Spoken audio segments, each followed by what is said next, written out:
Siapa yang ridho kepada dirinya, di saat itulah dia membuka semua inti-inti dari maksiat. 1000 setan itu nggak ada apa-apanya dengan satu nafs jiwa. Atas dasar itulah kalau bulan puasa masih ada orang maksiat meskipun setannya sudah dibelenggu. Jadi yang berbahaya dalam hidup kita bukan maksiat, bukan dosa, bukan zan,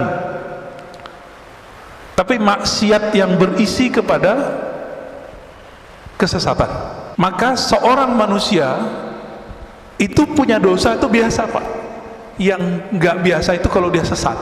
Maka kalau mau cari guru, carilah guru yang tidak membiarkan dirinya terpapar oleh nafs. Masih disebut alimkah orang yang alim tapi dia mengikuti hawa nafsunya? Ini adalah multi level marketing yang sesungguhnya. Maka jangan ragu memulai wakaf dengan diri kita sendiri dan ajak orang lain. Qala Ibnu Athaillah Sakandari qaddasallahu sirrahu aslu kulli ma'siyatin wa ghaflatin wa syahwatin ar-ridha 'anil nafs. Sumber dari semua maksiat, sumber dari semua penyakit hati bernama lalai, sumber dari syahwat itu adalah ar-ridha 'anil nafs. Meridhai, membiarkan kehendak diri, membiarkan diri kita terpapar oleh syahwat, membiarkan diri kita menikmati tidur lalu tidak tahajud, membiarkan diri kita berdebat, membiarkan diri kita untuk memandang sesuatu yang tidak halal. Maka man radiya an nafsihi, siapa yang ridha kepada dirinya, di saat itulah dia membuka semua inti-inti dari maksiat. Itu sebabnya Imam Syarif Sakti mengatakan 1000 setan itu nggak ada apa-apanya dengan satu nafs jiwa. Atas dasar itulah kalau bulan puasa masih ada orang maksiat meskipun setannya sudah dibelenggu. Jadi kalau banyak orang bertanya, kan setan sudah dibelenggu. Nah, ini berarti doktrin kita salah selama ini. Maksiat itu nggak perlu ada setan. Merusak di bumi nggak perlu ada setan, Pak. Bakat alami dalam tubuh kita itu merusak. Itu bakat alami. Inilah yang dibaca oleh setan, yang dibaca oleh malaikat. Apa kata malaikat?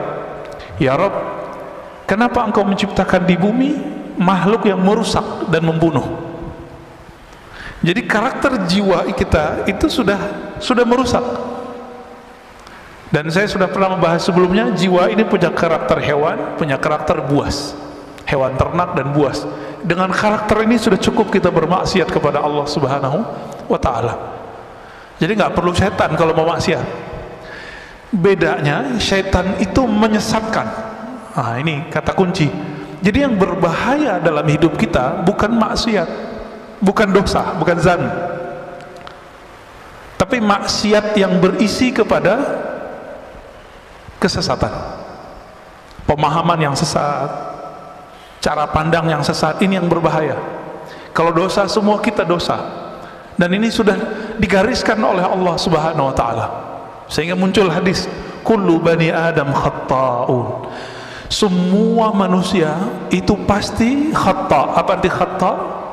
Banyak salah, banyak dosa. Maka seorang manusia itu punya dosa itu biasa, Pak.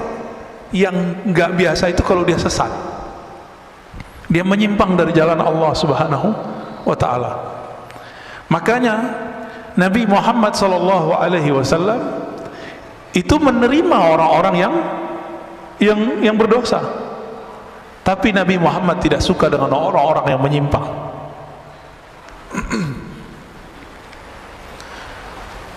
Dan dibalik, kalau maksiat, taat, ya, kemudian syahwat itu dimulai dari kita ridha kepada diri, lalu sebaliknya pokok dari ketaatan, pokok dari kesadaran dan kehormatan itu adamur ridha minka anha. Kamu tidak membiarkannya, kamu tidak meridhoinya. Kalau sepertiga malam terakhir jam 3 maunya badan tidur atau sujud, Pak? Tidur ya. Kita biarin begitu. Ini namanya asal kulli ma'siyah. Maksiat mulainya dari situ. Kita biarin, kita manjain jiwa, terlalu memanjakan nafs jiwa. Ini awal dari semua maksiat ya. Oleh karena itu Imam Ibnu Athaillah As-Sakandari memberikan karakter seorang mursyid. Mursyid itu bukan orang yang hebat. Mursyid itu man la yarda an nafsih, begitu di kitabnya, li antas haba jahilan la yarda an nafsih. Kamu berguru, bersahabat dengan seseorang yang tidak meridhai dirinya, nafsnya, jiwanya, itu lebih baik daripada kamu berguru kepada orang yang meridhai nafsnya, jiwanya. Maka kalau mau cari guru, carilah guru yang tidak membiarkan dirinya terpapar oleh nafs, jiwa kita ya, kehendak-kehendak diri. Lalu beliau memberikan pertanyaan, fa'ayyu ilmin li alimin yarda an nafsi. Masih disebut alimkah orang yang alim tapi dia mengikuti hawa nafsunya? Masih disebut alim enggak? Enggak. Wa ayyu jahlin li jahilin la yarda an nafsi.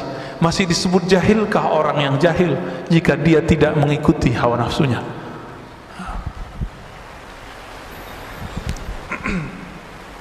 Sekarang kita masuk ke, ada satu istilah di dalam qalbu namanya basirah. Basirah itu kalau yang kita pakai sekarang namanya basar.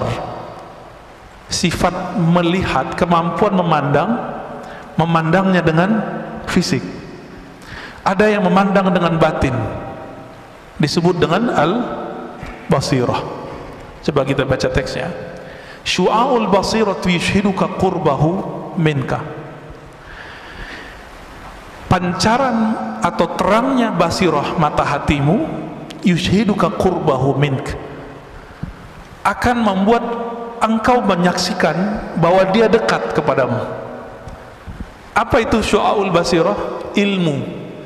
Jadi boleh diartikan, ilmumu mengenai Allah akan membuat kamu sadar bahwa Allah itu dekat. Udah ngerasa Allah dekat belum?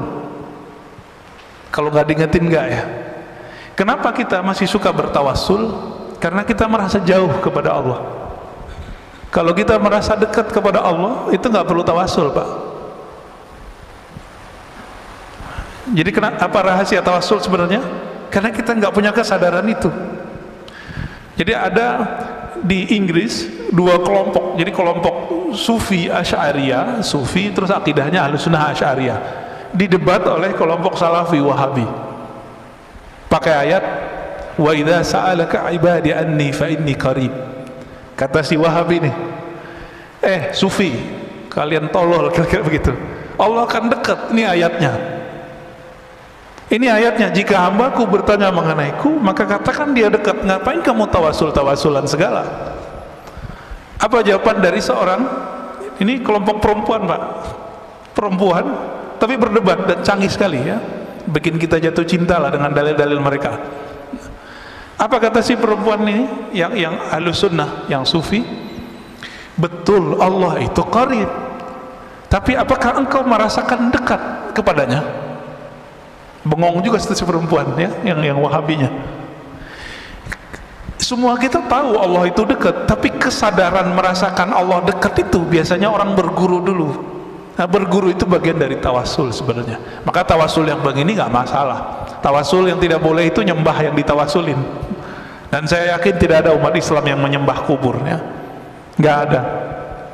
Dulu waktu saya bertanya persoalan ini kepada Syekh Bari Sayyid Al-Laham, itu belum marahnya bukan main. Karena beliau marah, saya kena ainnya, Pak. Sakit 2 bulan. Jadi teringat terus, matanya itu kayak nyala. Apa kata beliau? La ara fid dunya ahadan minal muslimin yasjud li ghairillah illa fil hin, gitu ngomongnya. Saya tidak melihat di muka bumi seorang muslim pernah sujud, pernah meminta kepada selain Allah, kecuali di India ada orang sujud ke kubur. Itu bukan orang muslim murni, udah nyampur-nyampur kali agamanya ya. Jadi ini orang-orang Salafi Wahabi ini terlalu suuzon.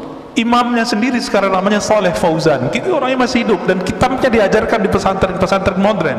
Ini yang kita singgung sebelumnya. Bulan puasa kan saya nggak bahas Pak, nggak mau polemik. Ini udah selesai puasa kita mau polemik lagi nih. Ya, nggak ada efek sama sekali sama mereka. Mereka malah tambah marah diingetin. Itu pengkhianatan terhadap pendiri-pendiri pesantren modern ini. Mereka kan ahlu sunnah semua. Ketika kemudian mereka berubah, kitabnya dirubah, ajaran akidah yang diajarkan ke santri-santri berubah.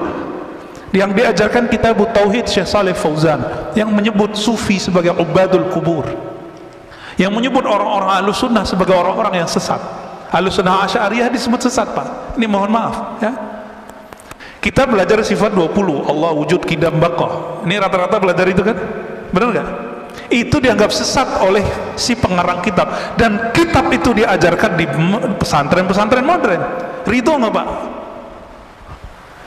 Maka saya mengajak kiai-kiai yang emang antum diberikan kecerdasan oleh Allah, apa susahnya ganti kitab? Kitab banyak di dunia, ganti. Hati-hati, ini tanggung jawab dunia akhirat. Oh Ustadz, ini kitab cuma untuk perbandingan. Santri kita cuma emang santri sebelum dia kuliah udah bisa membandingkan, paling cuma 1-2. Anak kuliah aja banyak yang gak paham kok. Udah dokter juga banyak yang paham, apalagi cuma santri kelas SMP, SMA, sanawiyah, aliyah, nggak akan paham Pak. Jangan ngeles, udah ganti aja. Maka bapak-bapak yang naruh anak di pesantren modern, tolong sampaikan ini kepada kiai-kiainya ya. Saya ke sahabat-sahabat saya punya pesantren modern, saya udah ngomong, yang bisa saya sampaikan, saya sampaikan. Ada yang memusuhi, ada yang senang dikasih tahu ya. Ada yang bersyukur diingetin. Bayangkan Pak, Syekh Shalih Fauzan itu di kitab Tauhid bilang orang maulid itu menyerupai Nasrani. Menyerupai Nasrani kufur nggak? Kufur. Bahaya nggak nih? Bahaya ya. Orang tawasul musyrik bagi dia.